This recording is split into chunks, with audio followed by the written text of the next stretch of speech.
안녕하세요. 주양가족 여러분. 오늘도 말씀의 내 가운데 복되고 행복한 하루 되기를 주의 이름으로 바랍니다. 오늘은 의인의 가치관이라는 제목으로 잠언 24장 1절에서 9절 말씀을 묵상하고자 합니다. 하나님을 믿는 사람들이 힘들게 살아가는 것이 보이고 반대로 하나님을 알지 못하는 세상의 가치관을 가지고 사는 사람들이 형통하게 되는 것을 보면 보리로 얻는 것들이 부럽게 보이기도 합니다. 하지만 그것이 하나님께서 기뻐하시는 것이 아님을 알고 오늘 말씀 묵상하면서 지혜가 우리에게 주시는 말씀으로 우리의 생각들을 돌아보는 시간을 가지기를 바랍니다. 첫째로 악인의 형통을 부러워하지 말아야 합니다. 악인의 형통에 대해 잠언은 항상 부러워하지 말라고 명령합니다. 악인의 거짓과 폭력으로 형통하게 되는 모습들이 사람들에게는 너무 유혹적이기 때문입니다. 그래서 많은 사람들이 그들과 함께하기를 원하며 그들로부터 쉽게 성공하는 방법을 배우기를 원합니다. 그러나 그들의 마음속에 가득한 폭력이 입술로 나와 문제를 야기해서 결국 그와 함께한 사람들에게 재앙이 됩니다. 거짓으로 빠르게 형통한 악인들은 빠른 멸망의 길을 걸어가는 것입니다. 그래서 우리는 악인의 형통을 부러워하지 말고 지혜를 향해 나아가야 합니다. 두 번째로 지혜의 집으로 세워져야 합니다. 지혜를 얻는 과정을 본문은 집을 짓는 과정에 비유합니다. 3절은 인생을 의미하는 집이 만들어져가는 과정에 대해 집은 지혜로 만들어지고 또한 명철로 말미암아 견고히 세워져 간다라고 말을 합니다. 지혜와 명철 앞에 사용된 전치사는 도구를 의미하는 것으로 지혜와 명철이 삶을 의미있게 세워가는 토대가 됨을 설명하는 것입니다.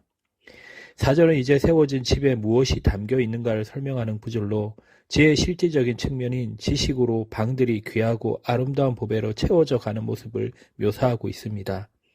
삶의 원리가 되는 지혜와 지혜가 주는 삶의 지식을 바탕으로 살아온 인생의 귀한 열매들이 가득한 한 사람의 인생의 집과 그 집에 가득한 보물로 설명되고 있는 것입니다.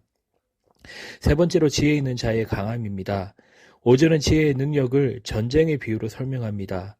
여기에서 지혜는 강한 용사와 전략가로 비유됩니다. 지혜 있는 자는 강하다라는 표현은 전쟁터에서 싸우는 용사를 의미하는 것이고 지식 있는 자의 힘을 더하나니라는 표현은 전략으로 전력을 극대화시키는 전략가를 의미합니다.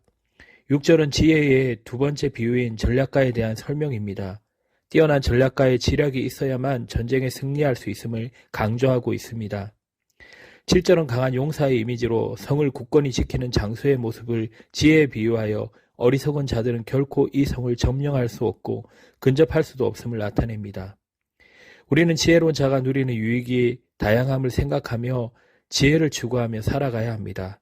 그런데 우리 안에는 지혜가 없고 스스로 지혜를 만들어낼 수도 없습니다. 지혜는 우리가 노력한다고 저절로 주어지는 것도 아니고 공부를 열심히 한다고 해서 얻어지는 것도 아닙니다. 하나님의 지혜는 반드시 외부로부터 주어져야 합니다. 우리는 지혜를 소유할 때 비로소 형통한 삶을 영위할 수 있게 됩니다. 그러므로 날마다 겸손한 마음으로 하나님의 지혜를 구해야 합니다. 교만한 자는 결코 지혜를 얻지 못합니다. 날마다 갈급한 마음으로 지혜를 사모해야 할 것입니다. 하나님의 지혜는 계시를 통해 주어집니다. 지속적으로 말씀을 묵상하며 하나님의 지혜를 소유한 자는 하나님의 뜻을 분별해 하나님이 기뻐하시는 뜻에 순종하며 살 수 있게 됩니다. 하나님의 지혜를 얻기 위해 우리는 얼마나 힘을 쓰고 있는지 되돌아보아야 합니다. 늘 하나님의 지혜를 간구합시다. 늘 하나님의 지혜를 사모합시다. 언제나 말씀을 가까이 하고 묵상하면서 하나님의 영원한 지혜를 경험하기를 바랍니다. 또 지혜의 유익을 날마다 누리며 살아가기를 바랍니다. 네 번째, 악행을 꾀하는 자들입니다. 8절은 사악한 자를 악한 계획을 꾸미는 모사꾼에 비유합니다. 악한 행동을 계획하며 악한 영향력을 더욱 강화하기 위한 전략을 꾸미는 자들이 바로 사악한 자입니다. 9절은 그러한 자들의 운명이 여호와 앞에서 죄이며 사람들 앞에서는 미움을 받는 것으로 묘사합니다. 사악한 자들의 계획은 결코 성공하지 못하고 오히려 스스로 멸망하게 하는 결과를 초래합니다. 부러워해야 할 것이 있는가 하면 부러워하지 말아야 할 것이 있습니다. 본이 되는 믿음, 삶, 경건을 부러워해야 합니다. 자신이 부족한 것을 알고 부러워하며 따라가는 것야 마땅합니다. 예수 그리스도를 부러워하고 예수 그리스도를 본받는 바울 같은 지도자를 부러워하는 마음은 아름답습니다. 부러워하지 말아야 할 것을 부러워하는 것은 시기심에 지나지 않습니다. 특히 악인이 악을 통해 누리는 일시적이고 표면적인 성공을 부러워하는 것은 지옥의 종말을 부러워하는 것처럼 어리석은 일입니다. 그것이 부러워 자신도 선음보다 악에 가담하겠다고 하면 그 미련함으로 실족하고 맙니다. 아삽이 악인의 형통을 부러워하다 실족할 뻔했다는 것을 잊지 말고 악인의 형통함이 아닌 의인의 형통함을 바라보며 의인의 가치관을 바라보는 우리 모두가 되기를 주의 이름으로 바랍니다.